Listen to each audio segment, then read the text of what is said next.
probably agree on. Yeah, the playoff team for sure. So do you. I mean, I tell you what, I don't think there was a more accurate state. And if they struggle again, I mean, I don't think there's any way you can keep Alex Critch, but. What's going on, y'all? Bud Elliott here, back again for another edition of Summer School. That's our college ball preview show on the Cover 3 podcast. Today, I'm talking Miami. I want to go inside the U with David Lake. My man, what's going on, dude? Doing well, bud. Ready for this college football season. Should be very interesting from a Miami Hurricanes standpoint. Indeed, man. Time stamping this as we are both dads dealing with new summer camp colds that our kids are bringing home. So fantastic day of recording here. Camp season coming out here where we live down here in Florida. You're probably here this maybe about a month from now, but I hope the conversation will be really good. Going through my questions I typically ask on these to start. There are no coaching changes that are like at least no big coordinator changes here for Miami. So I do want to ask about that. What do you think the staff continuity year to year will mean for the Hurricanes this year? I think it's going to help. Mario Cristobal certainly not against making drastic changes to his staff and upgrading where he feels like he can. But I think if you go back and look at the improvements that they made from 2022 to 2023 and the players they return, I think Mario understands like it was worth keeping these guys together. Lance Guidry, the defensive coordinator, and Shannon Dawson, the offensive coordinator. At the end of the regular season, now I think this slightly fell off after their bowl game performance against Rutgers, but during the regular season, once that was finished, both offense and defense were ranked inside the top 40 in terms of points per game and points per game allowed. And so both sides made significant steps forward, particularly the offense, year over year. And, typically, but as you know, top 40 offense and defense leads to like 9+ wins. Miami, of course, did not get that done. They were, I think Texas A&M and them were like the lowest top 40 offensive and defensive teams in terms of overall records last season. But I think they feel like the systems are in place. They're upgrading the roster. And now it's time to just get the players comfortable within those systems and execute at a higher level in terms of like limiting turnovers in particular on offense. Where my normal question is where, if anywhere, but like there are clearly several spots. Where is this team like clearly better than it was last year? Yeah, I mean, I would say I think they've significantly upgraded at quarterback. I do think Cam Ward just brings a playmaking element to the position that Tyler Van Dyke couldn't bring. I think Tyler is a fine college quarterback. I think if you draw it up for him and he knows, where to go from an easy pitch and catch standpoint, he can get it there. He does have NFL arm talent. I do think the processing was difficult at times for him, particularly against zone defenses. He really struggled. And I think defenses picked up on that last year. And that led to, turnovers. I think one of the stats last year that was interesting, Bud, he threw, I think, 11 or 12 interceptions. And I think 10 of those was with perfect pass protection. So it was kind of all pointing at Tyler, like you're the issue on these interceptions. Now he did get banged up with his leg, and so that limited his ability to potentially scramble. But as we know, like Tyler's not going to be a scrambling by time type of quarterback anyways. They bring in Cam Ward, who just plays with really impressive anticipation. I was able to watch a few practices during the month of spring football. And, look, we'll see what he does in the season. But I've been covering Miami for 15+ years, and he is the best quarterback I've seen play at Miami. Now, that list probably isn't overly impressive, but he's the best quarterback I think they will feature since Ken Dorsey. And so he certainly gives them a chance to go out and win a ton of games. And Miami's went out and got a bunch of weapons for him to work with. So I would say quarterback significantly better. I think wide receivers better just because of a proven production standpoint year over year. I think running backs better. You go out and get a Damian Martinez workhorse back. So I do think the offense on paper is the best in the ACC. We'll see if they can go out and produce that way. I think linebackers better with what they return to, just knowing what you got there. And defensive end, I think they got 4 proven defensive ends with Ruben Bain coming back, Tyler Barron coming in, Akeem Mesidor, they hope is going to be fully healthy. All signs point to that happening. And then Elijah Alston, the Marshall transfer. So Miami is very strong at the positions that matter most in terms of winning. And they're hoping at least a success this year. And I know some people are like, wow, like the best quarterback Miami's had in almost a quarter century. But yeah, we had Ryan Wilson on Cover 3, the CBS draft analyst, and there was no quarterback taken in the last draft between picks 15 and like 150. Yeah. And he said like Cam Ward would have been that guy who could have gone, maybe late second to, kind of mid fourth there, the sort of the quarterback gulf that we had, so to speak. And basically everybody I talked to thought he was the best quarterback in the portal as far as like win now guys. I mean, you may prefer a Childs like Michigan State got from Oregon State, but I don't really think he was ever going to go anywhere other than following Jonathan Smith anyway. And he's more of a developmental type. I want to hit on something you said with receivers. So they did lose Colby Young to Georgia, right? Yes. And we had our Georgia show on, and they were like, he just crushed it in spring. What are they seeing out of the Houston transfer they got so far? And are there other young guys on the roster who can kind of step up to be that bigger body guy for them? Yeah, I think Miami also liked Colby Young. I think there's a lot of things going on there. I think, Miami wanted to make a run at Jeremiah Smith. And so Colby Young's departure kind of left that opening for Jeremiah, who, of course, signed with Ohio State. Didn't work out from a Miami perspective. But they went through the spring, and Isaiah Horton, honestly, stepped up and I think is going to be a really good player for Miami, too, as the fourth receiver. He's changed his body since arriving. He's like a 6'2", 6'3", 200-pound speed guy. He made an explosive touchdown against Texas A&M that honestly broke that game open. Didn't do much after that during the season, but I think he's a very talented guy. And then Sam Brown comes in from Houston. Shannon Dawson came from Houston as well, Miami's offensive coordinator. So he has familiarity with the system. I've been told from, NFL scouting friends that Sam Brown, I think, has a chance to be a day 3 pick. He's kind of a 6'2", 195, 200-pound receiver. He's not as big as Colby Young, but I think in this air raid system, what they like about Sam Brown is they can work him more a little bit in the short, quick passing game than they could a Colby Young, because Sam Brown shows some yards after catch ability. Now, I think Colby Young brings more of the 50-50 ball prowess compared to Sam Brown, but I think Miami feels like Sam Brown's a better fit for what they want to do, and he does have plenty of talent as well. I think Miami's top 3 receivers, we'll see how it plays out. They got to go out and produce still. I think it's not like a lock, but I do think you have Xavier Restrepo, 1,000-yard receiver out of the slot returning. Jacoby George, 800-yard guy last year, took a big step forward. I think those 3 guys potentially have day 3 NFL draft talent.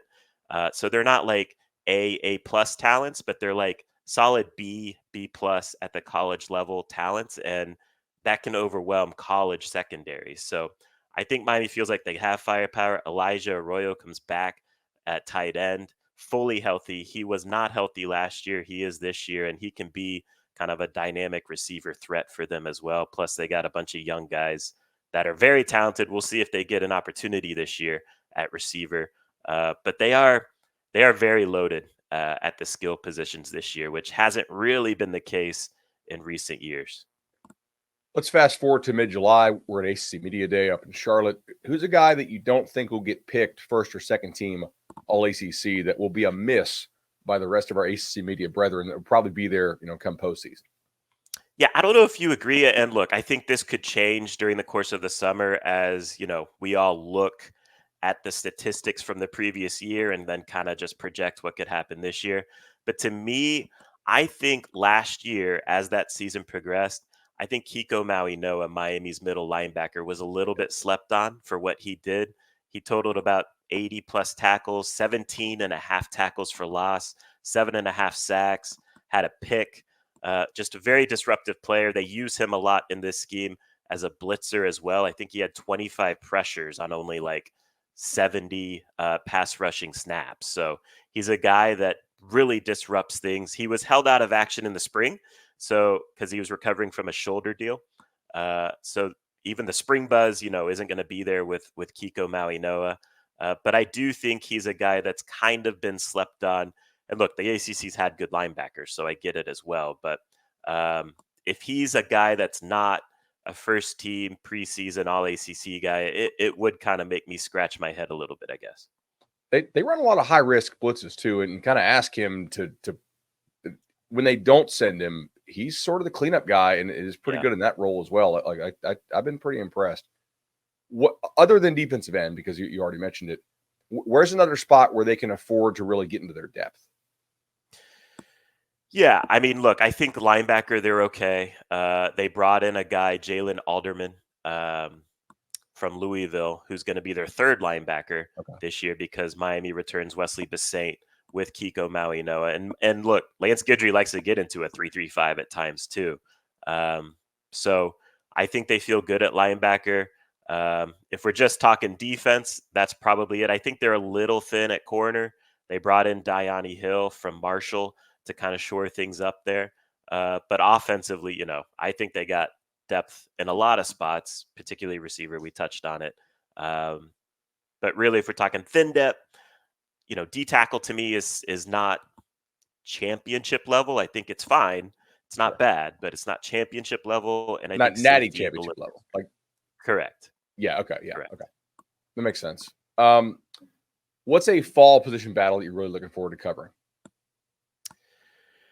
Yeah, I mean, I am curious. I would say I am curious how Miami's fifth offensive line, like their starter on the offensive line, how that shakes out. Right now, during the spring, you had Francis Maui-Noa held out, the right tackle, true freshman All-American, as he had a cleanup deal with his shoulder. And so that opened up opportunities for guys to show what they could do. I think there's a chance it's Samson Okunlola, who is either going to be your starting left guard or your starting right tackle. Okunlola was a former 5-star guy out of the 23 class. He had a knee injury last year that knocked him out.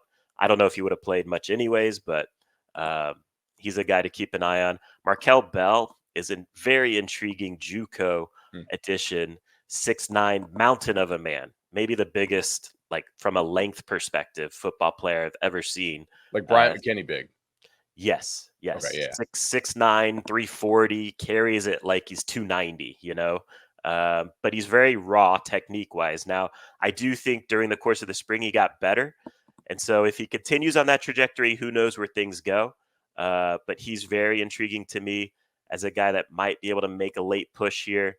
And then they got guys like Tommy Kinsler, who's a mountain of a man, second-year offensive lineman. So, Mario Cristobal, he stacks big physical offensive linemen.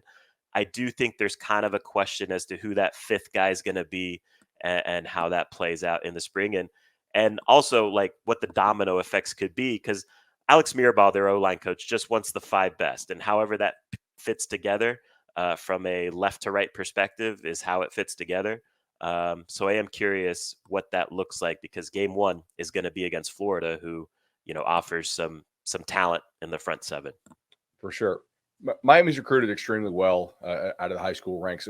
Who's a guy that if he emerges maybe a year earlier than we currently expect him to, who could change the course of their season in a positive way?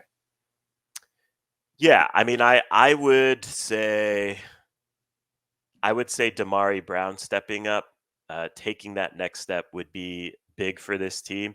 He played a little bit because he had to. He was started the final month of the season for Miami because of injuries. But I think I think he can be a solid lead cornerback at the college level for Miami. He's a guy I think that could play anywhere in the secondary, but he wants to play as an outside corner. And so if he kind of takes that next step and becomes a guy that can consistently cover the other team's best receiver, I think that'd be huge for the defense in general, because the front 7, I think, is really good. Front 7 strong. I think they're going to be able to stop the run and get after quarterbacks. But, teams are going to block it up occasionally. And so I do think Miami's secondary is maybe not a question mark, but an area to watch with this team. And if you got good cornerback play, that'd be massive for Miami. Makes sense. Looking at this schedule, it's Florida, which is currently sitting at 4.5 wins in the preseason win totals market, and then a couple MAC teams and an FCS squad. This kind of has to be the easiest Miami schedule since the Big East days, I would think. Just preseason wise, you get the Knowles in Hard Rock, but you've covered this team for a long time. Like, where's the tricky spot here that maybe I from the outside I don't see? I would say I kind of have my eye on outside of Florida State. I have my eye on two other games, and that would be Virginia Tech, who I think is their 5th game, if I remember correctly. I think that's a Friday night game. And I think Virginia, before the spring transfer portal window opened, I kind of viewed Louisville as the second best team on Miami's schedule. They've had some departures, and I think Louisville's still going to be good. I think Louisville's still going to give Miami a really good game. That's a road game for Miami in October. But now I kind of view Virginia Tech as the second toughest opponent that Miami's playing. They return a ton of production. I think they have a talented quarterback in Kyron Drones, who, if he takes the next step as a passer this year, he's going to be a very dangerous player. And that's a huge game for Virginia Tech, who's trying to level up as a program as well. So I kind of view that as a tricky game. And then, you have your general travel hard situations with going at Cal. I think that might be Cal's first ACC game at home in the conference. And, I don't think it'll be like a crazy environment, but that travel is going to be interesting for Miami to navigate. So I agree, though, in general, from a Miami perspective, but every year looks like an easy schedule on paper. But I do think there's some actual truth to that statement this year. I think, I don't know how you feel. I think on paper, Miami probably has the best starting 22 in the ACC. And so they just got to go out and get it done. That's a great spot to end it, man. We will see how it happens. We've followed all these fall position battles on Inside the U. You guys can hit the QR code. Probably should point with the correct hand here, somewhere up there, right above David's head. Really appreciate it, man. We'll catch back up soon. Thank you, bud.